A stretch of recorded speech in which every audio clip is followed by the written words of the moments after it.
ज्योतिष बाई नमिता की तरफ से जय श्री राम। कैसे हैं आप लोग? और आज मैं आप लोगों के लिए लेकर आ रही हूँ, बुध का कुंभ राशि में गोचर होने जा रहा है। आज आप ये एक जन्म कुंडली देख रहे हैं। ये जन्म कुंडली मैंने इसमें कोई भी नंबर्स नहीं डाले हैं। इसलिए नहीं डाले हैं क्योंकि इसी से मैं एक तरह से सबकी जन्म कुंडली के बारे में बताऊंगी। तो अगर हम इस जन्म कुंडली में देखें, आप अगर अपना लग्न नहीं जानते हैं, यहाँ से हमारा पहला घर शुरू होता है और ये हमारा सेकंड हाउस है, ये तीसरा घर है। और आज मैं आपसे बुध की बात करने जा रही हूँ। काल पुरुष की कुंडली में बुध को तीसरा, यानी कि ये मिथुन राशि का घर है और ये कन्या राशि का घर है। तो काल पुरुष की कुंडली में जो मिथुन को घर है वो है तीसरा घर और छठा घर। तीसरे और छठे घर के स्वामी होने के बावजूद आज जो ये गोचर करने जा रहे हैं, गोचर का मतलब होता है चलना, ट्रांजिट। तो ये अब आज गोचर करते करते अभी तक यहाँ थे। अब ये राशि हमारी कुंभ है। हमारी कोई भी गणना होती है वो यूं ही शुरू होती है। तो कुंभ राशि में जब ये जाते हैं तो ये हमें क्या रिजल्ट देंगे, और कुंभ राशि में ये जा कब रहे हैं? कुंभ राशि में ये 11 फरवरी 2025 को गोचर कर रहे हैं। अब इनका जो हमारा प्रभाव है वो कैसा रहेगा, उससे पहले एक बार मैं आपसे कहूंगी कि आप पहले बुध को समझ लें। बुध हमारे, ये हमारा हाथ है, ये भाव हमारा हाथ, हमारे हाथ से कंधे से नीचे का हिस्सा, और ये हमारा रोग, रिपु, ऋण, इन सब चीज़ों को रूल करता है। इन दोनों के स्वामी जब हमारे लाभ भाव में जाएंगे तो ये हमें कैसा रिजल्ट देंगे। तो बुध ग्रह है क्या, आइए पहले थोड़ा सा हम बुध ग्रह को समझ लेते हैं। बुध ग्रह जो बुद्धि, तर्क, संचार और इनको गणित का कारक माना जाता है। और अब ये जब शनि की राशि में जा रहे हैं तो इनमें कई राशियों को तो ये अच्छा प्रभाव देंगे और कई राशियों को ये सतर्क रहने के लिए कहेंगे, मतलब कई राशियों को बहुत सारी मेहनत कराएंगे। तो अगर आपने अभी तक ये चैनल सब्सक्राइब नहीं किया है तो आप इसे सब्सक्राइब कर दीजिए। मेरे आने वाले वीडियो आप तक जल्दी पहुंच जाएंगे और आप अंत तक इस वीडियो में बने रहना, क्योंकि मैं हर राशि से संबंधित बीच बीच में उपाय आपको इसी में बताते रहूंगी। और आप कमेंट कर कर मुझे लिखिए कि आपकी राशि क्या है, और मैं आपकी राशि अनुसार भी बाद में जब मैं कमेंट पढ़ूंगी आपके राशि अनुसार भी आपको मैं उपाय बताऊंगी। अब जो ये गोचर कर रहे हैं इनका समय क्या है? बुध जो ग्रह गोचर करेंगे ये 11 फरवरी 2025 को दोपहर 12:41 कर कुंभ राशि में प्रवेश करेंगे। कुंभ राशि है कैसी? ये कुंभ राशि है, ये वायु तत्व की राशि है। इस राशि के जो स्वामी है ना वो शनि है। और यह राशि क्या दर्शाती है? कुंभ राशि कहती है कि ये नवीनता, तर्क, आविष्कार और दूरदर्शिता का प्रतीक है, क्योंकि ये कुंभ एक घड़ा है और घड़े में कितनी चीज़ें आप हाथ डालो, कितनी चीज़ें उसके अंदर से निकलती हैं हमें पता नहीं होता है। अब इसमें हम लोग बात करते हैं पहले कि किन राशियों को इसमें लाभ मिलेगा। सबसे पहले हम जिन राशियों को फायदा है उनकी बात करते हैं। तो आइए जानते हैं मेष राशि। मेष राशि यानी कि ये आपकी पहली राशि, यहाँ पर आपके चंद्रमा होंगे तो आप मेष राशि के हैं। काल पुरुष की कुंडली में मेष राशि यहाँ पर है।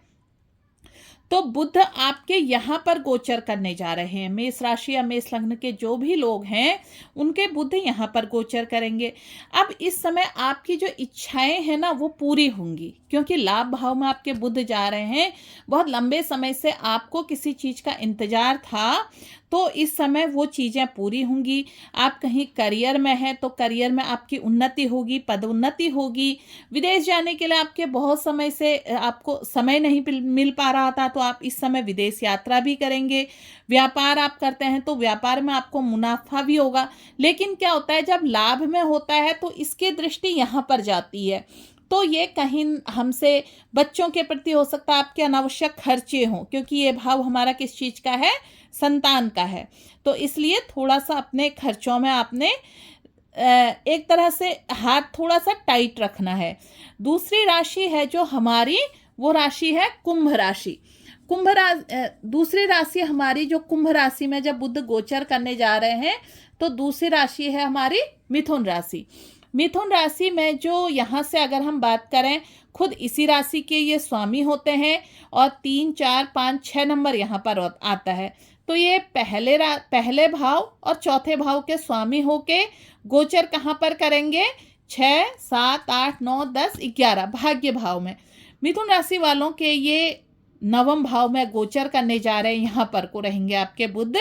तो भाग्य भाव में किसी भी लग्नेश हैं, ये आपके लग्नेश जब आपके भाग्य भाव में जाते हैं तो ये भाग्य में वृद्धि कर देते हैं और आपको इस समय पितरों का आशीर्वाद मिलेगा। आप कई सारे अच्छे कार्य कर सकते हैं। आपको अगर कहीं से नौकरी इत्यादि की तलाश थी तो आपकी वो तलाश पूरी होगी। आप अपने करियर में नई ऊंचाइयों को प्राप्त करेंगे। धार्मिक और आध्यात्मिक कार्यों में इस समय आपकी रुचि बढ़ेगी। आर्थिक स्थिति आपकी काफ़ी मजबूत होगी और अगर आपने कहीं निवेश किया है तो उससे भी आपको लाभ मिलेगा। अब बात करते हैं हम चौथी सिंह राशि की। सिंह राशि यहाँ पर आपका 5 नंबर लिखा होगा, तो आप सिंह लग्न के हैं और अगर 5 नंबर में चंद्रमा लिखा है तो आप सिंह राशि के हैं। सिंह राशि यानी कि आपके दूसरे भाव के स्वामी है 5, 6 और इस समय ये गोचर आपके 5, 6, 7, 8, 9, 10, 11 यहाँ पर गोचर करने जा रहे हैं। 11 के बाद 12, 1, 2, 3 आपके ये कहाँ के स्वामी हो गए? आपके ये धनेश और लाभेश यहाँ के और यहाँ के स्वामी हो गए। अब जब धन भाव का स्वामी और लाभ भाव का स्वामी आपके व्यापार में गोचर कर रहा है, तो इन दोनों का स्वामी जब व्यापार में गोचर करता है तो ये व्यापार में तो आपको उन्नति देगा ही देगा और साथ में ये जो आप व्यापार में जिसके साथ साझेदारी कर रहे हैं उसको भी लाभ देगा। आप नौकरी भी कर रहे हैं तो भी आपका प्रमोशन और पदोन्नति होनी है। और आप अगर थोड़ा सा क्या होगा कि बुध ना किशोर ग्रह हैं, थोड़ा सा आपको व्यापार के साथ साथ परिवार में थोड़ा सा अपने जीवन साथी के साथ सामंजस्य बनाकर चलना होगा और ये इस समय आपको धन के मामले में बहुत ज़्यादा उन्नति देंगे। तो कुल मिलाकर देखा जाए मिथुन राशि वालों के लिए ये जो गोचर है, ये सिंह राशि वालों के लिए जो गोचर है बहुत अच्छा गोचर है बुध का। और बुध आपके मित्र भी हैं और मित्र होके आपके केंद्र में ही ये गोचर करने जा रहे हैं 7वें भाव में। अब हम सिंह के बाद बात करते हैं तुला राशि की। तुला राशि काल ये राशि है तुला राशि।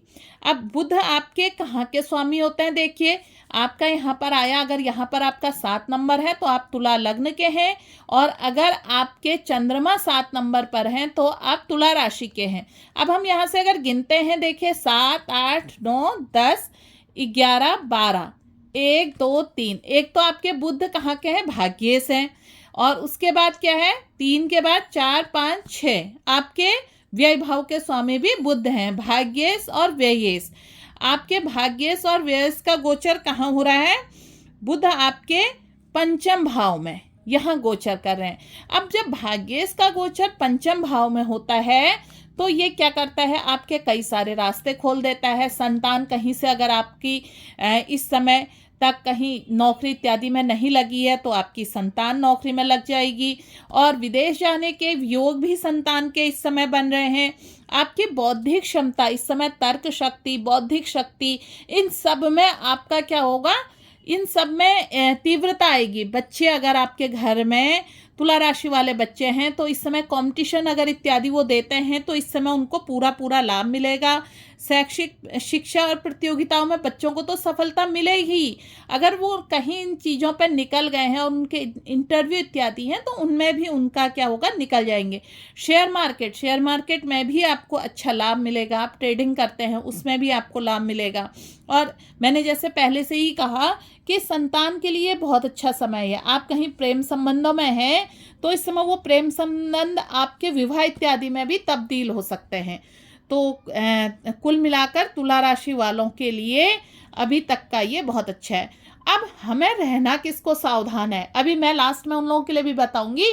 जो तुला राशि तक तो मैंने बता दिया है, लेकिन अब मैं सावधान रहने वालों को और उसके बाद दो राशियां ऐसी और बची हैं जिनके लिए ये गोचर बहुत अच्छा रहेगा। तो वृषभ राशि, वृषभ राशि क्या है? वृषभ राशि में आपका 2 नंबर से कुंडली शुरू होगी, तो 2, 3 आपके ये धन भाव के स्वामी है, और उसके अलावा 3, 4, 5, 6। अब द्वादशेश और पंचमेश का कहाँ जाएगा? ये आपके कहाँ गोचर कर रहे हैं? ये आपके 2, 3, 4, 5, 6, 7, 8, 9, 10, 11, 12 यहाँ गोचर कर रहे हैं दसम भाव में। तो दसम भाव में बुध का गोचर अच्छा माना जाता है। कैरियर और वित्तीय मामलों में आपको थोड़ी बहुत परेशानी आ सकती है, लेकिन फिर भी आपको भी जीवन में यहाँ पर सफलता मिलेगी। अनावश्यक खर्च थोड़े से बढ़ सकते हैं, और व्यापारियों को थोड़ा सा लाभ में कमी होगी। क्यों होगी? क्योंकि ये धन भाव का स्वामी अपने से 1, 2, 3, 4, 5 अपने से जब 5वें में आता है, तो थोड़ा सा आपको दूरदर्शिता से काम लेना होगा। कुल मिलाकर देखा जाए तो वृषभ राशि वालों के लिए भी ये गोचर बहुत अच्छा गोचर है। बात करें हम कर्क राशि की, कर्क राशि में यहाँ पर अगर 4 नंबर है तो आप कर्क राशि के हैं, और आपके जो बुध होते हैं, बुध आपके 12वें के स्वामी होते हैं। बुध आपके जो हैं वो 12वें के स्वामी होते हैं, और 4, 5, 6 तीसरे के स्वामी होते हैं। यानी कि 12वें और पराक्रम के स्वामी होकर यह आपके अष्टम भाव में गोचर कर रहे हैं। अष्टम भाव क्या होता है? ये गहराई का भाव है, और अचानक आपके जीवन में जो होगा ना बदलाव होगा, ये बड़ी बड़ी चुनौतियों को दर्शाते हैं। आपको थोड़ा सा अपने हेल्थ इश्यूज का ध्यान देना होगा, स्वास्थ्य संबंधी ध्यान देना होगा, गाड़ी चलाते समय ध्यान देना, यात्रा के दौरान, और जब आप कोई निवेश करते हैं ना तो उस समय ध्यान दें। कुल मिलाकर कर्क राशि वालों को थोड़ा सा विशेष सावधान रहना है। अब हम बात करते हैं कन्या राशि की। यहाँ पर आपका 6 नंबर है, तो ये आपके लग्नेश हो गए, और आपके ये कर्मेश और लग्नेश होकर कहाँ गोचर कर रहे हैं? आपके 6ठे भाव में गोचर कर रहे हैं। तो 6ठे भाव में इनका गोचर क्या होता है? ये शत्रुओं का घर है, तो आपको सबसे पहले अपने विरोधियों से सावधान रहना पड़ सकता है। कर्म भाव का स्वामी 6ठे में गया है, तो कार्यस्थल पर भी आपको सावधान रहना है। आपको कर्ज नहीं लेना है, कर्ज लेने से बचें। तो और कर्ज देने से भी, अनावश्यक आप किसी को कर्ज देते हैं तो ऐसे समय में आपका पैसा फंस भी सकता है। व्यापार में कोई आप बड़ा फैसला लेते हैं, उससे इस समय थोड़ा सा आप बचें। बाकी आप के लिए ये गोचर सामान्यतः ठीक है। अब बात करते हैं हम वृश्चिक राशि की। वृश्चिक राशि में ये गोचर यहाँ पर होने जा रहा है, यानी कि वृश्चिक यहाँ पर अगर आपका 8 नंबर लिखा है, यहाँ पर अगर आपका 8 नंबर लिखा है तो आप वृश्चिक लग्न के हैं, और यहाँ पर अगर आपके 8 नंबर पर चंद्रमा लिखा है तो आप वृश्चिक राशि के हैं। अब बुध जो है ना आपके 8, 9, 10, 11, 12, 1, 2, 3 अष्टम के स्वामी हैं, और उसके बाद 3 के बाद 4, 5, 6 अष्टमेश और लाभेश होने के बाद ये कहाँ गोचर रहेगा इनका? बुध आपके यहाँ गोचर कर रहे हैं, 8, 9, 10, 11 यहाँ गोचर कर रहे हैं। यहाँ जा रहे हैं तो ये चतुर्थ भाव है, जो हमारा परिवार का भाव है, सुख का भाव है। अब बुध यहाँ आ जाते हैं तो क्या करेंगे? ये बालक है। बालक क्या करता है? थोड़ी थोड़ी चीज़ों में इधर की उधर, उधर की इधर करता है, तो मतभेद उत्पन्न हो जाते हैं। तो मतभेदों से बचो। और यहाँ से ये दसम भाव को देखेगा तो यहाँ भी प्रभावित करेगा। प्रभावित करने के साथ यहाँ आपकी थोड़ी सी मेहनत बढ़ जाएगी, और अपने खर्चों पर नियंत्रण रखें। सामान्यतः ये गोचर आपके लिए ठीक है, लेकिन आपने थोड़ा ध्यान देना है। अब हमारे जो बच गए थे वो कौन कौन से बचे हैं? हमने जो गोचर बचाए थे, सबसे पहले अगर हम कुंभ की बात करें, कुंभ राशि में स्वयं गोचर होने जा रहा है। कुंभ में ये जो स्वामी है यही गोचर करने जा रहे हैं। आपके स्वामी कहाँ के हैं? ये 11, 12, 1, 2, 3 पंचमेश है, 3 के बाद 4, 5, 6 पंचमेश और अष्टमेश का गोचर आपके लग्न में होने जा रहा है। तो ये आपके लिए तो अच्छे रहेगा इनका गोचर, क्योंकि आपके लग्न में है, और इस समय आप कोई नया व्यापार शुरू करना चाह रहे हैं तो आपके लिए ये समय बहुत अच्छा है और अनुकूल है कुंभ वालों के लिए।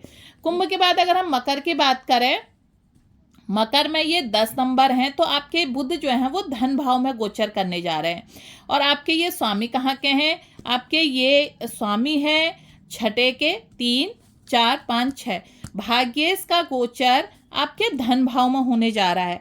तो कुल मिलाकर मकर राशि वालों के लिए ये गोचर एक तरह से बहुत अच्छा गोचर है। मकर वालों को भी इस समय कई सारे लाभ प्राप्त होंगे।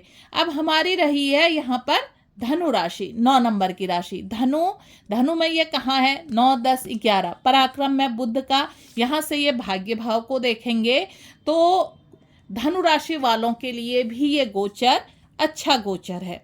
धनु के बाद अगर हम बात करते हैं मीन राशि की, मीन राशि में ये 12 और यहाँ 12th में गोचर करने जा रहे हैं। मीन राशि वालों को थोड़ा सा ध्यान ये रखना है कि अगर आपका गोचर यहाँ है, आप विदेश यात्रा करना जा रहे हैं तो तब तो बहुत अच्छा है, लेकिन अगर आप यहीं से गोचर कर रहे हैं तो आपको थोड़ा सा अपने स्वास्थ्य का ध्यान रखना है। थोड़ा सा आपको त्वचा संबंधित रोग हो सकते हैं और मीन राशि वालों के बोलने से पहले थोड़ा सा सोचना है, वरना आपके जो काम है वो आपकी वाणी से ही इस समय बिगड़ सकते हैं। ये स्वामी आपके किसके हैं, 12 के बाद अगर आपके यहाँ पर 12 नंबर लिखा है तो आप मीन लग्न के हैं और 12 नंबर पर चंद्रमा है तो आप मीन राशि के हैं। 12 के बाद 12, 1, 2, 3 आपके ये चतुर्थ भाव के स्वामी है, इसलिए घर में थोड़ा सा आपने शांतिपूर्ण माहौल बनाकर रखना है। 3 के बाद 4, 5, 6 आपके सप्तम भाव के भी ये स्वामी बनते हैं।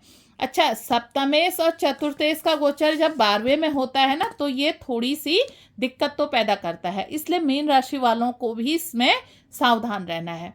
तो ये था आज मेरा आप लोगों के लिए गोचर। एक चीज़ आपसे कहूँगी कि आप ना अपनी राशि और अपना जो अगर आपको राशि पता है राशि लिख दीजिए और अपनी जन्म कुंडली है वो भी आप मुझे कमेंट के माध्यम से इसी यूट्यूब में भेज सकते हैं। मैं यहीं आपको सल्यूशन दे दूँगी कि आपने इस गोचर में क्या करना है। और आपको अगर ये अच्छा लगा तो आप एक चीज़ कर दीजिए, अगर आपका बुध ग्रह इसमें कमज़ोर नहीं है तो आप तब भी गणेश जी के मंत्रों का जप कीजिए और अगर आपको अच्छा लगा तो आप शेयर कीजिए। अब मैं आपको कुछ बुध ग्रह को ठीक करने के कुछ उपाय बता देती हूँ। आप प्रतिदिन बुधवार को पक्षियों को मूंग का दाना डाल सकते हैं और गाय को हरा चारा दें, खास तौर पर पालक के पत्ते दें और साफ सफाई का ध्यान दें। और किसी से बुधवार के दिन क्या, वैसे तो रोज ही हमें किसी से गलत नहीं बोलना चाहिए, खास तौर पर बुधवार को किसी से भी गलत भाषा का प्रयोग ना करें। और आप माँ सरस्वती का बीज मंत्र जप सकते हैं, माँ सरस्वती की आराधना कर सकते हैं, गणेश जी की आराधना कर सकते हैं। आप गणेश जी के अगर नज़दीक में कोई मंदिर है तो आप गणेश जी के मंदिर जाएं।